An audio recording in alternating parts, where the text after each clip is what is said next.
Hi, I'm Nathan Lewis, And I'm Derek Larkin. and I will be going over a timeline history of women's rights in America. And I'll be describing the women's rights crisis in Iran. So, the women's rights in America starts in 1769. The colonies adopt the English system, decreeing women cannot own property in their own name or keep their own earnings. In 1777, all states passed laws which take away women's right to vote.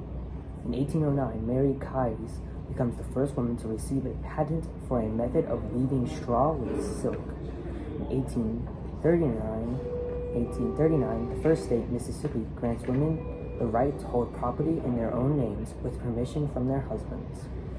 In 1838, at Seneca Falls, New York, 300 women and men signed the Declaration of Sentiments, a plea for the end of discrimination against women. In 1866, the 14th Amendment is passed by Congress, with citizens and voters defined as male in the Constitution. In 1869, Arabella Mansfield is granted admission to practice law in Iowa, making her the first woman lawyer. Ida H. Kelpie becomes the first woman in the United States to graduate from law school. In 1872, Victoria Claflin Woodhull becomes the first female presidential candidate in the United States, nominated by the National Radical Reformers.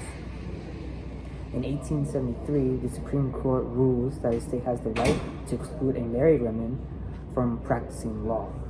In 1887, Susanna Medora Salter becomes the first woman elected mayor of an American town in Algonia, Kansas.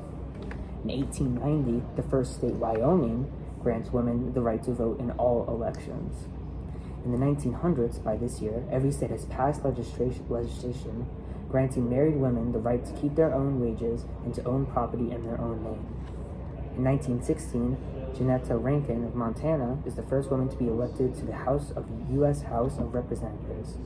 In 1918, Margaret Sanger, 2 years after opening a birth control clinic in Brooklyn, wins her suit in New York to allow doctors to advise their married patients about birth control for health purposes.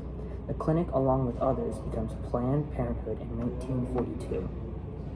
In 1920, the 19th Amendment to the Constitution is ratified, ensuring the right for women to vote.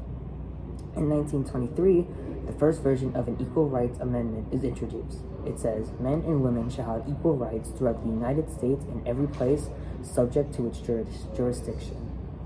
In 1932, Hattie Wyatt Caraway of Arkansas becomes the first woman elected to the U.S. Senate.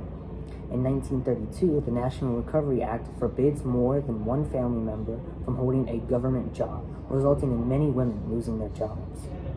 In 1933, Frances Perkins becomes the first female cabinet member appointed Secretary of Labor by President Franklin D. Roosevelt. In 1953, Jerry Cobb is the first U.S. woman to undergo astronaut testing. NASA, however, cancels the women's program in 1936. It is not until 1983 that an American woman gets sent into space. In 1963, the Equal Pay Act is passed by Congress, promising equitable wages for the same work, regardless of the race, color, religion, national origin, or sex of the worker. In 1964, Title VII of the Civil Rights Act passes, prohibiting sex discrimination in employment. The Equal Employment Opportunity Commission is created. In 1965, the Supreme Court establishes the right of married couples to use contraception. In 1968, President Lyndon B. Johnson signs an executive order prohibiting sex discrimination by government contractors and requiring affirmative action plans for hiring women. In 1969, California adopts the nation's first no-fault divorce law, allowing divorce by mutual consent, and bans sex-segregated help-wanted advertising. In 1974, house discriminating based on sex and credit discrimination against women are outlawed by Congress. In 1975, the Supreme Court denies state the right to exclude women from juries. In 1978, the Pregnancy Discrimination Act bans employment discrimination against pregnant women. 1980, Paula Hawkins of Florida, a Republican, becomes the first woman to be elected to the U.S. Senate without following her husband or father in the job. In 1981, Sandra Day O'Connor becomes the first woman to serve in the Supreme Court.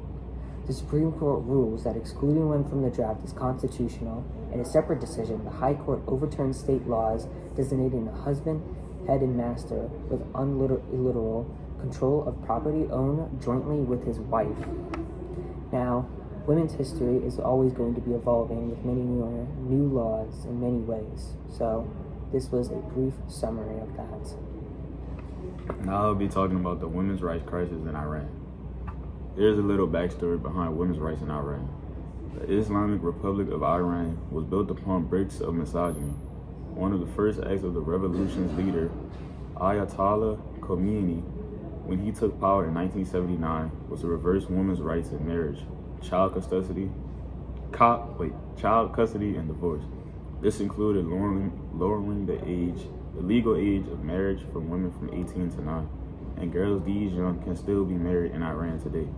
Iranian women have not only been forced to veil, but have been forbidden from dancing or singing solo in public, riding a bicycle, attending matches in sports arenas, becoming judges or president.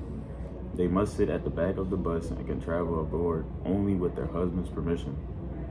Their court testimony and inheritance are deemed worth half that of men. They are among the very few women in the world whose grandmothers had more rights. Some of the activists in the women's rights in Iran. Pop singer Madai Yahari was jailed in August for his song Rosarito, in which he champions women to remove the mandatory veil. Prominent dissident Majid Tavakoli appears to be days away from having to serve yet another lengthy prison sentence for his liberal advocacy. Images of hospitalized and intubated 31-year-old protester Javad Rohi, tortured to death while in prison, are eerily similar to the viral images of Masha last year. Mahsa Jina Amini was young, a woman, a member of religious ethnic minority groups. Iranian women and human rights activists living abroad have also been active in organizing conferences, workshops, and podcasts on supporting pro-democratic uprisings inside Iran. As one Iranian women's rights activist based in the United States recently explained, the Iranian women's rights movement currently benefits from dual forms of activism, one inside Iran and the other by the Iranian diaspora. Since the 2022 protests, women's rights advocates inside and outside of the country have formed stronger networks. These advocates have positioned women's rights and gender equality as key demands for the future of Iran. As some feminists outlined in recently published Iran Women's Bill of Rights, the government has also pressured the families of killed protesters to refrain from holding any memorial services. The rationale is that such gatherings would lead to more protests. These government crackdowns on women's rights defenders and any potential protests show the strength and viability of the Iranian women's rights movement. As the previous decades of resistance demonstrate, women's nonviolent activism for democracy and freedom will continue, despite state violence. This in all describes how the women in Iran who fight to make changes in their ways of living relates to the women's rights movement and fight for freedom and liberal rights all over the world.